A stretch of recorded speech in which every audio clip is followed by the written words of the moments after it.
రావటం మాకు ఆనందం కాదు. మీకు అసలు ముందు ఈ రాజకీయాలు ఈ మధ్య చిరకాలంగా ఉన్నారు, అవన్నీ అయిపోయాయి. ఇప్పుడు ఫిలిం మీడియా ముందుకు వచ్చేసరికి మీకు మీ ఫేస్ లో ఉత్సాహం కనిపిస్తుంది మాకు. మీ లోపల ఎలా ఉంది? తప్పిపోయిన పిల్లాడు 7 సంవత్సరాల అడవిలో తిరిగి అమ్మా నాన్న కలిసినట్టున్నాయి. ఓకే, చిన్నప్పుడు ఎవరో కాశీయాత్ర వెళ్తున్నారు, ఒక అమ్మా నాన్న తీసుకొని ట్రైన్ దిగి పారిపోయాడు కుర్రాడు. వాడికి అమ్మా నాన్న ఇంటెన్షన్ ఏంటి, పారిపోదామని కాదు, ఇది ఏదో అవుదామని. అక్కడ ఏమి కాకపోతే అమ్మా నాన్న గుర్తొస్తే వచ్చి అమ్మా నాన్న కలుసుకుంటే అంత కిక్ ఉంటుంది, అంత కిక్ ఉంది మిమ్మల్ని కలుస్తుంటే. నాకు very good, very good. Ganesh గారు అన్న, మీరు కొత్త సినిమాతో మళ్ళీ మీడియా ముందుకు వస్తారనుకుంటే గబ్బర్ సింగ్ తో వచ్చారు, కారణం ఏంటి? ఇది కొత్త సినిమానే కదన్నా, కొత్త సినిమా. ఇది ప్రతిరోజు కొత్త సినిమానే. ఇది ఎవరికి కింద న్యూస్ మారొచ్చు అన్న, పైన ఎడ్డింగ్ మారదు. ఈనాడు పేపర్, ఆంధ్రజ్యోతి పేపర్. గబ్బర్ సింగ్ అనే చరిత్ర అంతే. ఇది రిలీజ్ కదా అన్న, గబ్బర్ సింగ్ అనే చరిత్ర. రిలీజ్ కూడా ఇంత క్రేజ్ వస్తుంది నేను కూడా అనుకోలేదు. అంటే పవన్ కళ్యాణ్ గారి స్టామినా అది, పవన్ కళ్యాణ్ గారి రేంజ్ అది. ఒక ప్రాపర్ గా ఒక వ్యక్తి ఒక సంకల్పం అంత గొప్పది. పవన్ కళ్యాణ్ గారు అంత గొప్పది. ఈ సినిమా ఇది కొత్త సినిమా కంటే ఎక్కువ కలెక్షన్స్ వస్తాయి. ఈ మధ్య కొత్త సినిమాలు అన్నిటికంటే బ్రహ్మాండంగా ఉంటది. ఇవాళ నేను చెప్తున్నా, పరమేశ్వర ఆర్ట్ ప్రొడక్షన్స్ లో సినిమా. ఎందుకంటే సినిమాలో ఉన్న ఆనందం, సినిమాలో ఉన్న కిక్కు, సినిమాలో ఉన్న ప్రేమ, సినిమాలో వాళ్ళకున్న అభిమానం, సినిమా వాళ్ళకు ఉన్న నిబద్ధత ఏ రంగంలో లేదన్న. నేను చెప్తున్నా, సినిమా రంగం అనేది కల్తీ లేని రంగం. సినిమా రంగం అనేది అద్భుతమైన రంగం. సినిమా రంగంలో రిజర్వేషన్ ఉందా అన్న? సినిమా రంగంలో వారసత్వం ఉందా? 1000 కోట్లు 10,000 కోట్లు ఆస్తి సంపాదించి కొడుకు ఇవ్వచ్చు. ఒక 100 బ్లాక్ బస్టర్లు తీసినాడు కొడుకుని బ్లాక్ బస్టర్ సినిమా మన డైరెక్షన్ చేయగలుగుతాడా? ఒక సూపర్ స్టార్, మెగాస్టార్, పెద్ద పెద్ద స్టార్లు ఉండొచ్చు, వాళ్ళ కొడుకుని ఆ రేంజ్ లోకి తీసుకురావాలి అనుకుంటే అవుతారా? కాలేరు. ఎవరు టాలెంట్ ఉంటే అది అవుతారు. నా మిత్రుడే ఉండేవాడు ఒక ఆయన, పెద్ద డైరెక్టర్ అయ్యాడు. వాళ్ళ అబ్బాయి స్టార్ గాల. అదే ప్లస్ ఇంకో మిత్రుడు ఉన్నాడు, చిన్న చిన్న వేషాలు వేస్తూ తర్వాత చిన్న సీరియల్ చేశాడు. కట్ చేస్తే వాడు కొడుకు స్టార్ విజయ్ దేవరకొండ అయ్యాడు. ఇక్కడ ఇండస్ట్రీ గొప్ప కళామతల్లి గొప్పతనం అది. ఎవరు టాలెంట్ ఉంటే, ఎవరి దగ్గర తెలివి ఉంటే వాడు నంబర్ 1 మీద కూర్చోబడితే కళామతల్లి. మన అమ్మాయి అంతా మన కళామతల్లి అంతా. కళామతల్లికి బానిసగా, కళామతల్లి బిడ్డగా, కళామతల్లి మనిషిగా బతకడం ఈ జన్మకి ఎంతకంటే అవసరం లేదన్న. మీ నెక్స్ట్ సినిమా మళ్ళీ హరీష్ గారితో ఎక్స్పెక్ట్ చేయొచ్చు? 200%, 500%. మల్లె పువ్వుని కల్లో పెట్టుకోవచ్చు, దేవుడి దగ్గర పెట్టచ్చు, ఇంకో దగ్గర పెడతారు.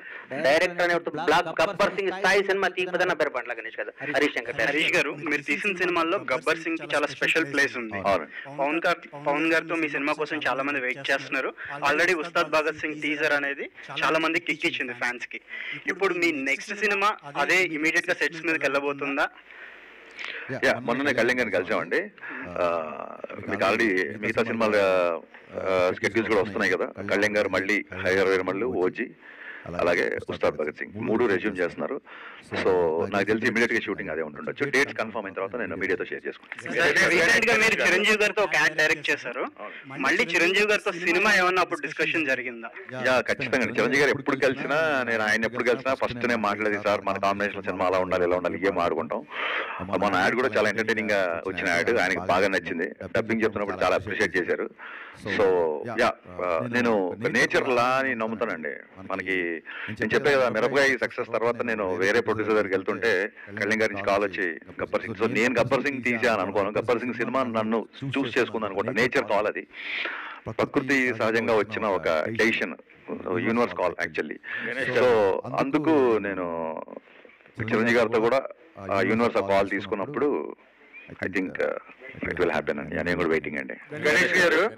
గణేష్ గారు మొన్ననే మెగాస్టార్ చిరంజీవి గారి సినిమా ఇంద్ర రిలీజ్ అయ్యి వరల్డ్ లో పెద్ద బ్లాక్ బస్టర్ హిట్ అయింది.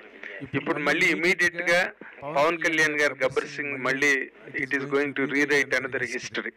మీరు ఒక మెగా అభిమానిగా దీని మీద మీ తాలూకా ఎక్స్ప్రెషన్ ఏంటండి? ఇండస్ట్రీలో no other sector is able to claim this success.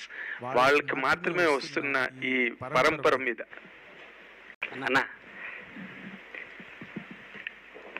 Nagendra అన్న, నేను ప్రేమ ఖైదీలో జూనియర్ ఆర్టిస్ట్ గా వేషం వేసినప్పుడు ఆయన పెళ్లి కొడుకు వేషం వేశాడు. అంటే దాదాపు 33 ఏళ్ళు. నాకంటే బెటర్ పొజిషన్ ఆ రోజు మా అన్నది. నేను ఒక పెద్ద డైరెక్టర్ జాలి మేమందరం ఉత్తేజమైన చిన్న చిన్న జూనియర్ ఆర్టిస్టుల వేషాలు వేస్తే అప్పట్లో పెళ్లి కొడుకు వేషం. అప్పుడు ఈ వేషం నాకు వస్తే బాగుంది అనుకున్నాను. నేను కుర్రాడుగును సరిపోవని ఆయనకి ఇచ్చాను. అప్పుడు నేను హైదరాబాద్ వచ్చిందే చిరంజీవి గారిని చూడటానికన్నా. నేను సినిమా రంగం అనేది హైదరాబాద్ లో ఉంటది, సినిమా షూటింగ్ చూడొచ్చు, సినిమా అని అంటే నేను చిరంజీవి గారి అభిమానిగా వచ్చాను. చిరంజీవి గారి వల్లే నాకు పవన్ కళ్యాణ్ గారు కానీ, చిరంజీవి గారు ఇండస్ట్రీకి రావటం కానీ, చిరంజీవి గారు ఇందిరా కొట్టడం, దాన్ని మించిన స్థాయిలో నా సినిమా ఉండాలని నేను అనుకుంటాను. ఎందుకంటే నేను స్వార్థపరుడిని, ఎందుకంటే నేను నంబర్ 1గా ఉండాలనుకుంటాను. చిరంజీవి గారు అంటే ప్రత్యేకమైన అభిమానం, గౌరవం, ప్రేమ. ఆయన గురించి నేను మాట్లాడే స్థాయి నాది కాదు. చిరంజీవి గారు అనేవాడు నా హృదయంలో ప్రథమ భాగంలో ఉంటారు ఆయన. నేను చిరంజీవి గారిని ప్రేమించి ఆరాధిస్తా. పవన్ కళ్యాణ్ గారు అంటే ఎందుకు నాకంటే నాకు జీవితాన్ని ఇచ్చాడు కాబట్టి ఆయన దేవుడు అనుకుంటాను.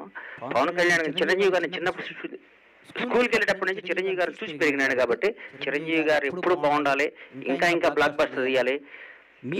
మీ ద్వారా ఆయన రిక్వెస్ట్ చేస్తున్నా, అన్న ఛాన్స్ నాకు ఇయ్యన్న హరీష్ శంకర్, నేను మీకు బ్లాక్ బస్టర్ సినిమా తీసి అవకాశం తెచ్చుకుంటామన్నా, మీ రుణం తెచ్చుకుంటామన్నా, ఈ యొక్క అవకాశం మీ ద్వారా సార్ అడుగుతున్నా.